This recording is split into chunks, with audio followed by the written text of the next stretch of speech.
Just want to make a video for important dates you may want to consider if you plan on building or upgrading your PC setup in the next few months. I would also like to quickly say thank you and welcome to the 5 cancel winners that subscribed since their last video. I like how you guys think. You guys have a winner's mindset. Take a look at this chart, memorize it.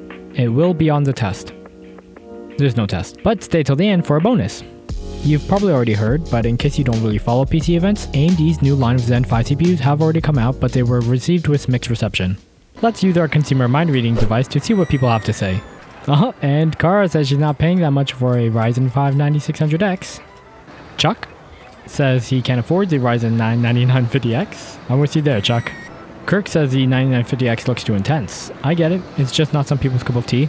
Too many cores and you know what to do with. Uh-oh. In short, Zen 5 performed slightly better but with less power drop. But then AMD released an update for the 9600X and 9700X CPUs, allowing 105 watt CTTP to be activated in the BIOS for an up to around 10% extra performance. Unfortunately though, the prices don't really make sense. Also, the Canadian dollar also just sucks. So unless you are in desperate need of a new AMD CPU, your best bet is to wait for price cuts. Or just go for Zen 4. If you live somewhere where energy is expensive, maybe get Zen 5. But if you also want to get it as a solitaire machine, go grab yourself one. Why should you let anyone make you feel bad about what you purchase? Or you could take your chance with the new Intel CPUs that is coming out this month.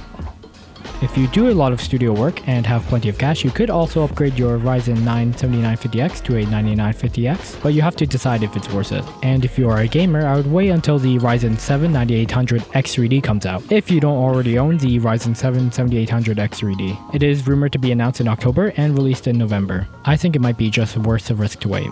Prices for the 7800X3D has only increased due to demand. Why buy high in the FOMO? Common thought process is to just buy it because of emotions, but for the disciplined, waiting may just pay off. As for X870 and X870E series AM5 motherboards, they went on the market on September 30th if you missed that. Old news though. It seems the problem with Intel 13th gen and 14th gen CPUs has been solved for now, but after the patch they do perform just slightly less. I just wonder now if Intel will compare their 15th gen, what's now called Core Ultra, or their Hour Lake CPUs with the old or new scores of the 13th and 14th gen processors after the patch. Hour Lake should be announced on October 10th and expected to be released in store on October 24th alongside Intel's Z890 motherboards. The B860 boards is yet to be announced. The motherboards will have the new 1851 socket. Arc Battlemage was expected to arrive before Black Friday, November 29th this year, but more rumors say that it'll actually be pushed to Q1 to Q2 next year. Probably saying the obvious, but Black Friday is also a good time to buy PC parts.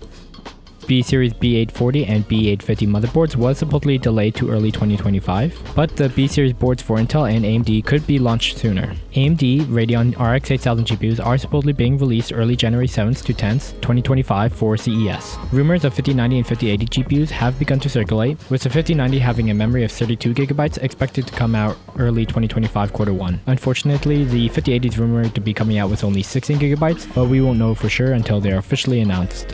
But I wouldn't keep your hopes up. And a bonus for staying till the end. It's bigger, it's badder.